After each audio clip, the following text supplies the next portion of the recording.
যখন বৃষ্টি পড়ে ঝুম বৃষ্টি পড়তেই থাকে, আর যখন রোদ ওঠে তেমনই গরম। আজকে অনেক রোদ, তেমনই গরম, একটু টক খেতে ইচ্ছে করছে। এর জন্য লেবুর পিনিক বানিয়ে ফেললাম। দেখে তো এখনও জিভে পানি আসতেছে। আসসালামু আলাইকুম, সবাই কেমন আছেন? আশা করি নিশ্চয়ই ভালো আছেন। আমি আলহামদুলিল্লাহ ভালো আছি। আজকে সেই রোদ উঠছে, মনটা শুধু একটু টক টক খেতে ইচ্ছে করছে।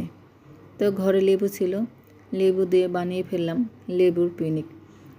লেবু দেখতে যেমন, খেতেও কিন্তু দারুণ। লেবুটা কাটার সময় কী যে একটা ঘ্রাণ লাগতেছে। তো আমি চারো সাইডে চোচাগুলি ভালো করে ছিলে ফেলে দিয়েছি।